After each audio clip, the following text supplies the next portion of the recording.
Hello students, আমি প্রিয়াঙ্কা চলে এসেছি আচার্যর আরও একটি ম্যাথমেটিক্স ক্লাস নিয়ে। তো আজকে আমরা আলোচনা করব তোমাদের বইয়ের 15 নম্বর অধ্যায় ত্রিভুজ ও চতুর্ভুজের পরিসীমা ও ক্ষেত্রফল নিয়ে। তো চলো দেরি না করে আজকের আমাদের ক্লাস শুরু করা যাক। তাহলে আজকে আমরা আলোচনা করব কোষে রেখে 15.1 এর অঙ্কগুলি নিয়ে। তো প্রথমেই আমরা করে নেব 3 নম্বর অঙ্কটি। তো দেখিয়ে নিই 3 নম্বর অঙ্কে কি দেওয়া আছে। 3 নম্বর অঙ্কে বলা আছে যে বিরাটি মহাজাতি সংঘের আয়তকার মাঠের দৈর্ঘ্য ও প্রস্থের অনুপাত 4:3, মাঠটির চারিদিকে একবার হেঁটে এলে 336 মিটার পথ অতিক্রম করা যায়।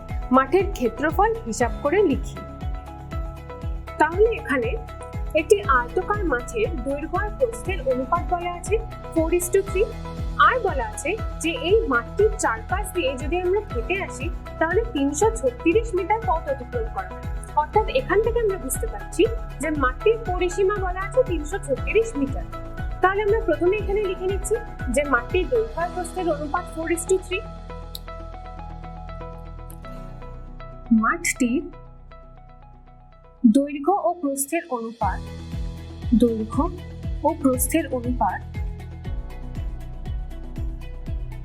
4:3। তাহলে আমরা এখান থেকে ধরে নিতে পারি যে মাঠটির দৈর্ঘ্য 4x আর প্রস্থ 3x। মাঠটির দৈর্ঘ্য 4x, মাঠটির প্রস্থ 3x। এবার এখান থেকে আমরা মাঠটির দৈর্ঘ্য জেনে গেলাম 4x আর মাঠটির প্রস্থ 3x, আর পরিসীমা আমরা জেনেছিলাম 336 মিটার। তাহলে এখান থেকে আমরা যদি এদিকে সূত্রটা বসাই, আমরা আয়তক্ষেত্রের পরিসীমার সূত্র কি জানি যে 2 × দৈর্ঘ্য প্লাস প্রস্থ। তাহলে এখান থেকে আমরা কি লিখতে পারি যে মাঠটির পরিসীমা হয়ে যাবে, এখানে আমরা দৈর্ঘ্য জানি প্রস্থ জানি, অর্থাৎ আমরা লিখতে পারি 2 গুণ দৈর্ঘ্য প্লাস প্রস্থ অর্থাৎ 4x প্লাস 3x। এটা আমরা লিখতে পাচ্ছি। এবার আমরা অলরেডি এর পরিসীমা আমরা জানি যে 336 মিটার। তাহলে এখান থেকে আমরা লিখতে পারি যে প্রশ্নানুসারে 2 × দৈর্ঘ্য প্লাস প্রস্থ অর্থাৎ 2 × 4x প্লাস 3x সমান আমরা লিখতে পারি 336 মিটার। এবার এখানে যদি আমরা এটিকে সলভ করি তো 2 এখানে আছে গুণ, এদিকে চলে গেলে হয়ে যাবে ভাগ, আর 4x এর সাথে 3x যোগ হয়ে যাবে 7x সমান 336/2 হয়ে যাচ্ছে। এবার 7x সমান কত হবে 168। তো এখান থেকে যদি আমরা x এর মান বার করি তাহলে কি হয়ে যাবে 168/7। তো এখান থেকে আমরা x এর মান পেয়ে গেলাম 24। তো এখানে তাহলে আমরা কি লিখতে পারি, x আমরা কি ধরেছিলাম, মাঠটির দৈর্ঘ্য কি ধরেছিলাম 4x আর মাঠটির প্রস্থ ধরেছিলাম 3x। তাহলে আমরা এখান থেকে লিখতে পারি মাঠটির দৈর্ঘ্য আমরা কত ধরেছিলাম 4x, মাঠটির দৈর্ঘ্য আমরা লিখতে পারি 4 × x এর জায়গায় আমরা কত মান পেলাম এখানে 24, তাহলে 4 × 24 মিটার। তাহলে এখান থেকে আমরা পেলাম 96 মিটার। এবার মাঠটির প্রস্থ আমরা ধরেছিলাম 3x, তাহলে এখানে বসাবো 3 × 24 মিটার।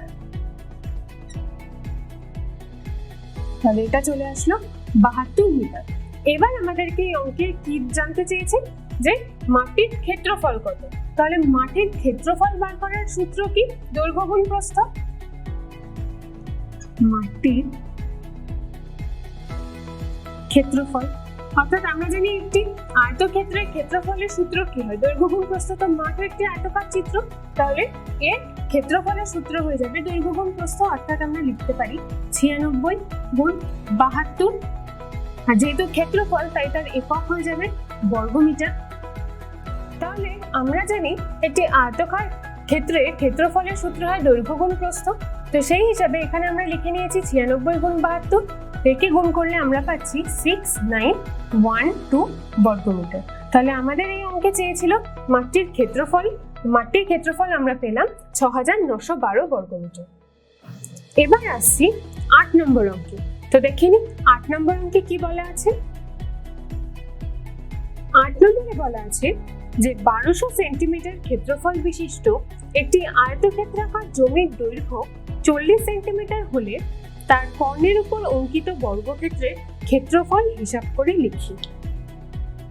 তাহলে এখানে বলা আছে একটি আয়তক্ষেত্রাকার জমির ক্ষেত্রফল 1200 বর্গ সেন্টিমিটার, সেই আয়তক্ষেত্রাকার জমির দৈর্ঘ্য 40 সেন্টিমিটার। এবার আমাদেরকে এখানে কি বার করতে বলেছে যে এই আয়তক্ষেত্রাকার জমির কর্ণের উপর অঙ্কিত একটি বর্গক্ষেত্রের ক্ষেত্রফল কত। তো প্রথমে আমি এখানে একটি ছবি এঁকে নিচ্ছি। তো প্রথমে আমি আয়তক্ষেত্রাকার জমিটির ছবি এঁকে নিলাম, যার দৈর্ঘ্য 40 সেন্টিমিটার আর যার ক্ষেত্রফল 1200 বর্গ সেন্টিমিটার দেওয়া আছে। তো এখান থেকে আমরা প্রস্থ বার করে নিতে পারবো। এবার দেখো এখানে বার করতে কি বলেছে যে এই আয়তক্ষেত্রাকার জমির যে কর্ণ, তো কর্ণ আমরা এটিকে বলতে পারি কর্ণ।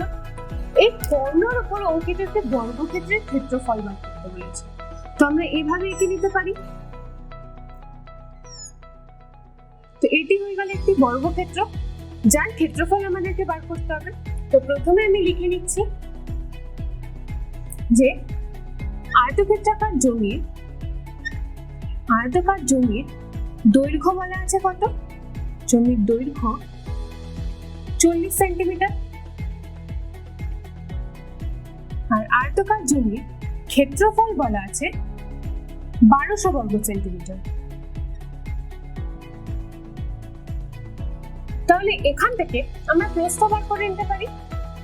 আয়তকার জমির প্রস্থ কত হয়ে যাবে, আমরা জানি যে ক্ষেত্রফল ভাগ দৈর্ঘ্য করলে আমরা প্রস্থ পাই। তাহলে ক্ষেত্রফল আছে 1200 আর দৈর্ঘ্য আছে 40। তো এটিকে ভাগ করলে আমরা পেয়ে যাবো কত, প্রস্থ। তাহলে এখান থেকে আমি প্রস্থ পেয়ে গেলাম 30 সেন্টিমিটার। এবার দেখো আমাদেরকে কি বার করতে বলেছি যে এই আয়তকার জমির কর্ণের উপর যে অঙ্কিত বর্গক্ষেত্র তার ক্ষেত্রফল। তাহলে সেটি বার করার জন্য আমাদেরকে এই কর্ণের দৈর্ঘ্যটা জানতে হবে। তো এখান থেকে আমি প্রথমে লিখছি যে আয়তকার জমির কর্ণের দৈর্ঘ্য, আয়তকার জমির কর্ণের দৈর্ঘ্য, এটি বার করার একটি সূত্র আছে, সেটি হলো √ দৈর্ঘ্য স্কয়ার প্লাস প্রস্থ স্কয়ার। এবার দৈর্ঘ্য এখানে কত, 40 সেন্টিমিটার, তাহলে আমরা এখানে লিখতে পারি 40 স্কয়ার প্লাস প্রস্থ এখানে কত, 30 সেন্টিমিটার, তাহলে আমরা এখানে লিখতে পারি 30 স্কয়ার। এবার আরেকটি ভাবেও এটি কি বার করা যায়, সেটি হলো এই যে ত্রিভুজ তোমরা দেখতে পাচ্ছ একটি, এই ত্রিভুজটাকে আমরা একটি সমকোণী ত্রিভুজ বলতে পারি। তো সমকোণী ত্রিভুজের এটিকে কি বলে, অতিভুজ। তো অতিভুজ যখন আমরা বার করি তখন আমরা কিভাবে বার করি, যে অতিভুজ স্কয়ার সমান সমান আমরা জানি ভূমি স্কয়ার প্লাস লম্ব স্কয়ার। তো এখানে এই ত্রিভুজের ভূমি কত, এটি হচ্ছে এই আয়তকার চিত্রের দৈর্ঘ্য 40 সেন্টিমিটার। তো এটি যদি 40 হয় এটিও 40 হবে, আর এটি প্রস্থ যেটা আমরা বার করেছিলাম 30 সেন্টিমিটার, তো এটিও হয়ে যাবে 30। তাহলে আমরা যদি অতিভুজ বার করতে চাই তাহলে কি হয়ে যাবে, √ লম্ব স্কয়ার প্লাস ভূমি স্কয়ার। তো এখানে লম্ব কত, 30 স্কয়ার আর ভূমি 40 স্কয়ার। তো একইভাবে এটা এই সূত্রের সাথে এটি মিলে যাচ্ছে। তাহলে এখান থেকে আমরা বার করতে পারি 40 স্কয়ার হয়ে যায় 1600 আর 30 স্কয়ার হয়ে যায় 900। তো 1600 প্লাস 900 হয়ে যায় 2500। 2500কে যদি আমরা বর্গমূল করি তাহলে আমরা পেয়ে যাব 50। তো এখান থেকে আমরা কি পেলাম, আয়তক্ষেত্রাকার এই জমির কর্ণের দৈর্ঘ্য 50 সেন্টিমিটার। তো এটি একটি বর্গক্ষেত্র যার একটি বাহুর দৈর্ঘ্য 50 সেন্টিমিটার। তো এটি যদি একটি বর্গক্ষেত্র হয় তাহলে তার প্রত্যেকটি বাহুর দৈর্ঘ্য 50 সেন্টিমিটার হবে, কারণ আমরা জানি বর্গক্ষেত্রের প্রতিটি বাহুর দৈর্ঘ্য সমান। এবার আমাদেরকে বার করতে বলেছে এই বর্গক্ষেত্রের ক্ষেত্রফল। তাহলে এখানে আমরা লিখে নেব যে আয়তকার জমির কর্ণের উপর অঙ্কিত বর্গক্ষেত্রের ক্ষেত্রফল। বর্গক্ষেত্রের ক্ষেত্রফলের সূত্র আমরা জানি যে বাহু স্কয়ার ক্ষেত্রফল, বাহু স্কয়ার অর্থাৎ আমরা লিখতে পারি 50 স্কয়ার বর্গ সেন্টিমিটার। 50 স্কয়ার করলে আমরা পাবো 2500 বর্গ সেন্টিমিটার। তাহলে এখানে আমাদের কাছে চেয়েছিল যে আয়তকার জমির কর্ণের উপর অঙ্কিত বর্গক্ষেত্রের ক্ষেত্রফল। তো সেখান থেকে আমরা বার করলাম যে সেই বর্গক্ষেত্রের ক্ষেত্রফল 2500 বর্গ সেন্টিমিটার। তো আজকের ক্লাস আমি এখানেই শেষ করছি। দেখা হচ্ছে আচার্যর পরবর্তী ক্লাসে। ততক্ষণ পড়তে থাকো, জানতে থাকো।